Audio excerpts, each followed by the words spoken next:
안녕하세요. 정쌤의 구급 평가제 상호작용 두 번째 시간이에요.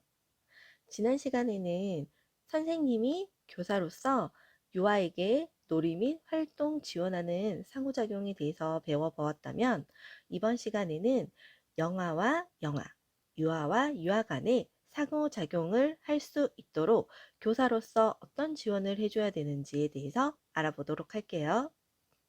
그 이전에 선생님들, 제가 이 상호작용 1편과 2편은 초임 선생님들에게 알려드리는 아주 자세하고 구체적인 설명이에요. 그래서 경력 선생님들이 들으셨을 땐 뭐야, 이거 다 알고 있는데 라고 생각하실 수도 있어요. 그 부분을 참고하시고 들어주시길 바랄게요.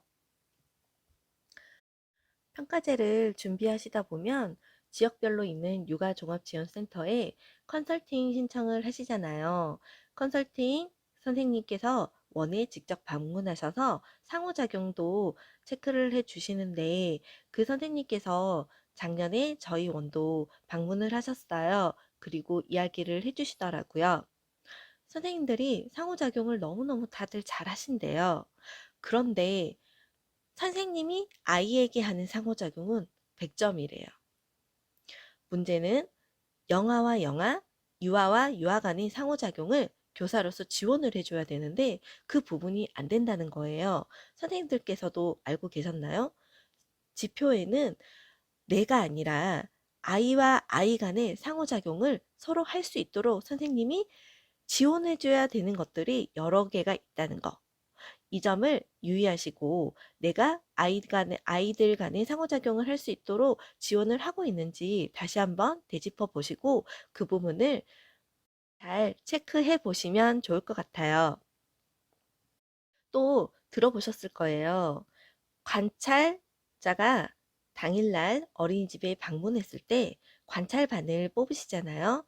그러면 관찰반에서 오전 내내 선생님과 아이들의 모습을 관찰하시고, 점심을 드신 후 오후에는 서류 검토를 하신 후 5시 반에서 6시 반 사이에 퇴근을 하시는데, 간혹 오전에 관찰반을 들어가셨는데 오후에 또 들어가시는 경우들이 있거든요.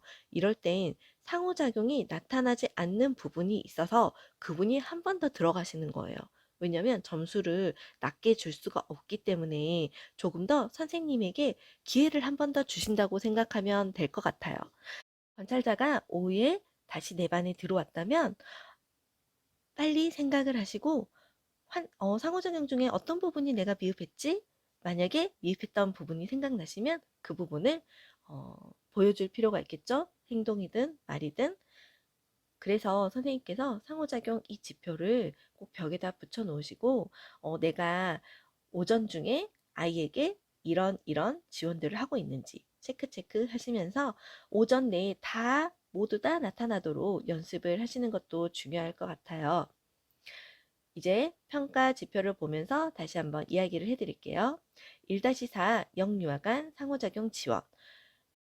영유아는 자신이 스스로 감정을 이해해야 그 감정을 다룰 수도 있고요. 두 번째, 자신의 의견과 생각을 또래와 나눌 수도 있겠죠.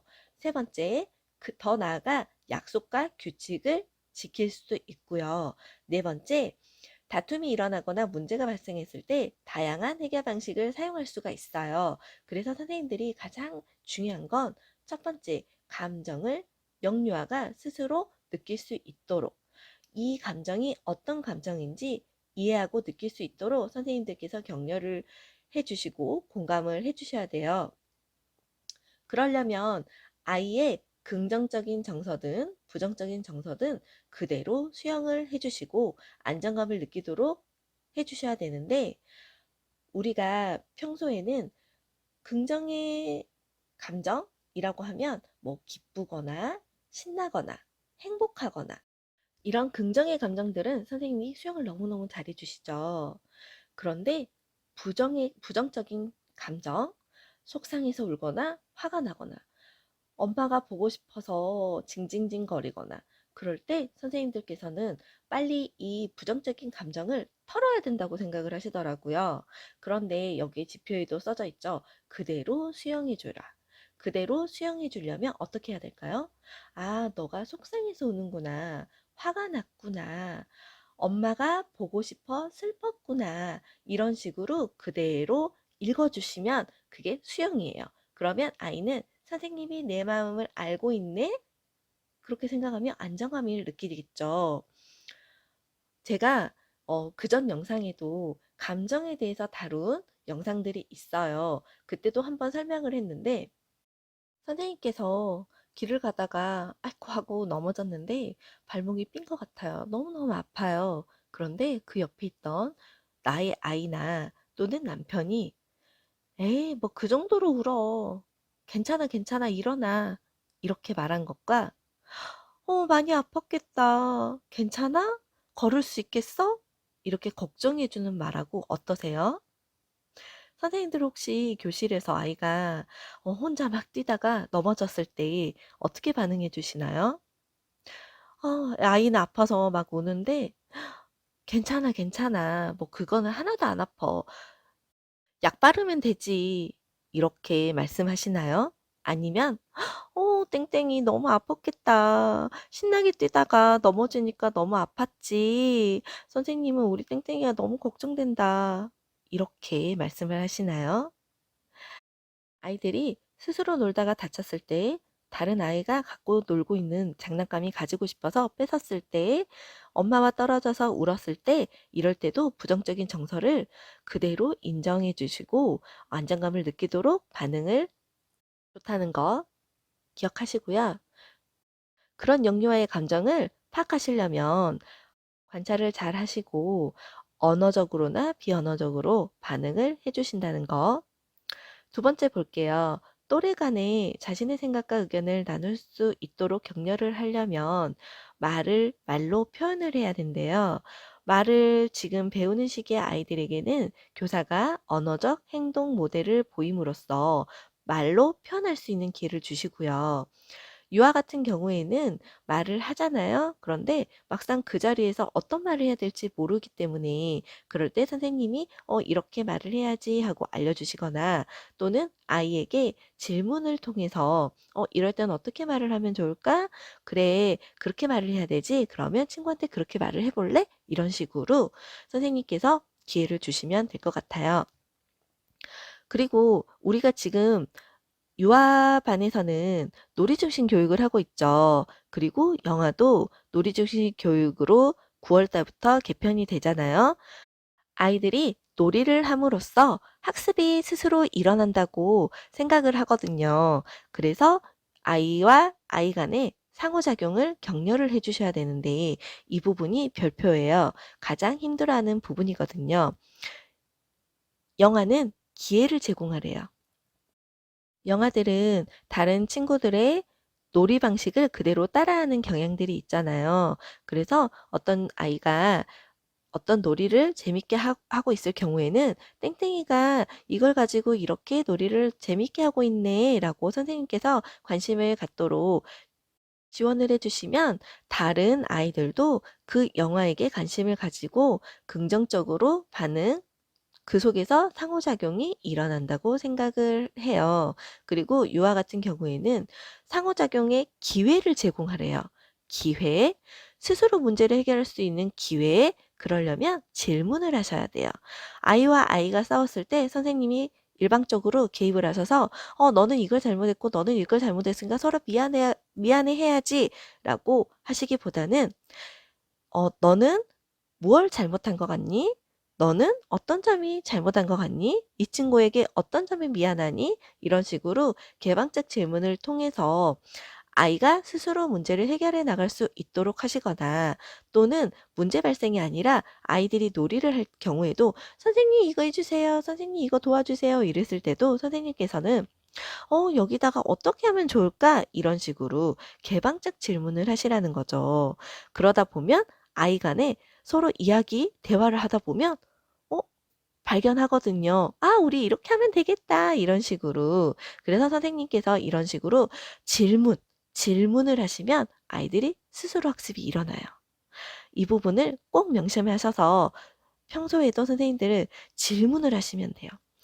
아이를 붙잡고 어떤 문제 상황이나 다툼이 발생했을 때도 붙잡고 이야기를 해도 듣지 않고 다른 데 보거나 선생님 뭐 말을 듣는지 어쩐지 모르겠는 그런 유아들도 많이 있어요.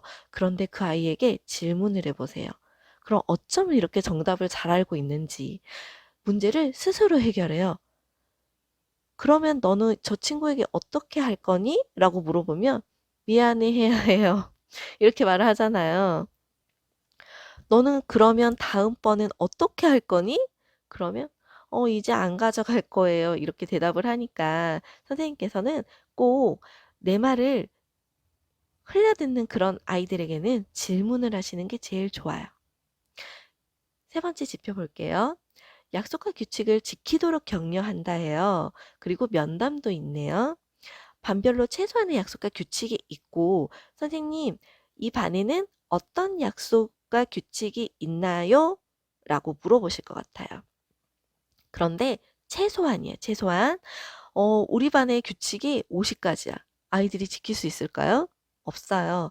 선생님께서 가장 이 아이들에게 필요한, 특히 선생님이 다치는 게 가장 싫다 싶으시면 위험과 안전에 관련된 규칙 몇 가지 이런 식으로 아이들이 지킬 수 있는 상황들로 몇 가지를 하시면 규칙을 정하시면 될 것 같고요.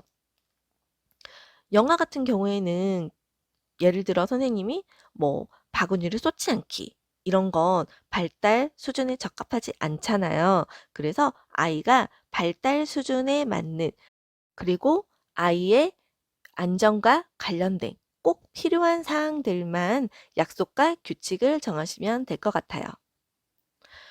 그리고 이 약속과 규칙은 어쩔 때는 지키고 어쩔 때는 안 지키고 이런 게 아니잖아요. 항상 일관성을 가지고 지켜야 되고요.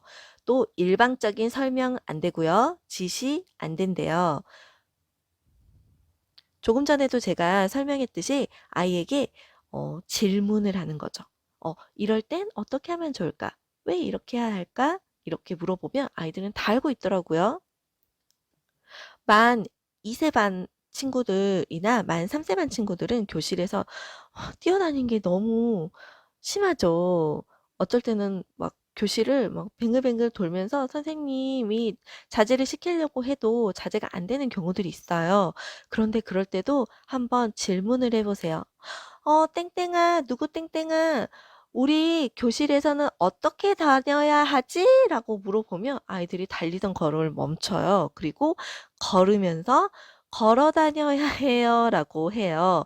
그러면 또 질문을 하죠. 그런데 걸어 다니지 않는 친구가 있으면 어떻게 해야 되지? 라고 물어보면 본인들이 또 대답을 해요. 걸어 다니자고 이야기를 해야 해요. 라고 해요. 그러면 저는 땡땡아, 누구에게 가서 걸어 다니자라고 너가 이야기 좀 해줄래? 라고 하면 선생님 이야기할 필요가 없어요. 가서 친구들이 말려요. 뛰는 친구들. 야, 걸어 다녀야 돼. 교실에서는 걸어 다니자. 이러거든요. 그래서 꼭 약속과 규칙을 스스로 단문할 수 있도록 질문하시는 게 중요한 것 같아요. 자, 이렇게 네 번째는 다툼과 문제가 발생했을 때 다양한 해결 방식이래요. 다양한 해결 방식에는 선생님이 먼저 준비되어 있는 놀잇감이 충분한지, 공간은 충분한지, 그리고 교구장과 책상의 배치가 적절했는지, 이런 사항들을 먼저 체크를 하셔야 된대요. 만약에 아이가 역할 영역과 미술 영역을 함께 쓰는 놀이를 하고 있었어요. 역할 영역에서 식당 놀이를 하는데 미술 영역에서 그림을 그려 오려서 그걸 이제 음식으로 사용하는 거예요. 그렇게 되면 선생님들 어떻게 해 주시겠어요? 이 놀이가 활발하게 진행되는 게 어제, 오늘, 그리고 내일도 그럴 것 같아요. 그러면 교구장을 역할 영역과 미술 영역을 붙여주시는 거죠. 아이들이 동선이 짧도록 이런 식으로 다툼이 발생하지 않도록 그리고 공간을 충분히 확보해 줌으로써 선생님이 지원을 먼저 해주시고요. 연령에 적합하게 개입을 하라고 하네요. 교사 주도적으로 결론을 내리시면 안 되고요. 일방적 정리 안 되고요. 너는 이래서 안 되고 너는 이래서 안 되고 둘이 미안하다고 사과해. 안 된다고요. 그래서 영화는 안전을 확보하고 적절한 개입을 해주시되 감정 수용을 해주시래요. 아이가 다른 친구가 가지고 있는 장난감을 너무 갖고 놀고 싶어서 그 장난감을 뺏는 친구가 있어요. 그러면 선생님들께서 친구 거 뺏으면 안 돼. 우리 사이좋게 지내기로 했잖아. 라고 하시면 안 돼요. 그 아이에게 감정 수용을 해주시는 거죠. 어, 땡땡이가 누가 가지고 있는 장난감이 가지고 놀고 싶었구나. 그러면서 행동을 자제시키는 말을 해주셔야죠. 그런데 이 친구가 먼저 가지고 놀고 있었는데 뺏어가면 이 친구 마음이 너무 슬프대. 우리 어떻게 해야 될까? 라고 질문과 함께 대답을 할 수 없는 아이들은 선생님이 답도 내리시면 되죠. 물론 뺏은 친구의 감정만 다뤄주는 게 아니라 뺏겨서 슬퍼하는 아이의 감정도 다뤄주시고요. 그리고 이럴 때는 이렇게 하는 거야. 우리 이렇게 해볼까? 라고 질문 형태로 아이를 유도해 나가시면 되고요. 유아 같은 경우는 스스로 문제를 해결할 기회를 주시래요. 아이가 서로 다툰다고 해서 선생님이 무조건 개입하시는 게 아니라 두 아이가 다퉜을 때 잠깐은 안전상 문제가 없다면 지켜봐 주시는 것도 괜찮아요. 그러면 스스로 문제를 해결하기도 하거든요. 기다려주는 것도 기회의 일종이라고 보시면 되는데, 그렇게 했을 때 스스로 문제를 해결하거나 아니면 결론을 내리기도 하거든요. 그랬을 때 선생님께서는 칭찬. 누구야, 너 이렇게 이렇게 했어? 너무 대단하다. 또 다른 친구들에게도 그렇게 이야기를 해주시는 거죠. 땡땡이가 이런 상황이었는데 이렇게 했대. 너무 잘했지. 그러면 다른 유아들도 배우거든요. 또는 선생님께서 너는 이래서 안 되고 너는 이래서 안 되고 이렇게 하시는 게 보다는 대안을 제시하는 거죠. 땡땡아, 우리 이렇게 한번 해볼까? 아니면 이렇게 해볼래? 저 친구가 이 장난감을 절대 주기 싫다고 하는데 우리 어떻게 하면 좋을까? 이런 식으로 같이 의논을 하시는 거죠. 조금 듣다 보니 좀 어려우신가요? 유아 같은 경우는 이쪽에서 문제가 되고 저쪽에서 문제가 되고 그러다 보면 선생님들께서 동해번쩍 서해번쩍 아이들이 이야기 들어주는데도 시간이 너무 걸리죠. 그런데 이 부분을 자꾸 이런 식으로 아이와 대화를 시도를 하시다 보면 언젠가는 스스로 해결을 하니까 나중에는 조금 더 편하실 수 있을 거예요. 그래서 3월, 4월, 5월 열심히 선생님들께서 학기 초에 스스로 해결할 수 있도록 기회를 많이 제공해 주신다고 하면 하반기에 가서는 선생님들께서 너무너무 편하게 문제에 개입하지 않으셔도 해결이 될 거라고 생각을 해요.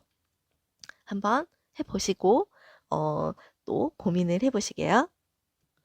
그리고 마지막으로 다양한 해결 방법이 있는데 요청하기, 교환하기, 함께 쓰기, 번갈아 하기예요.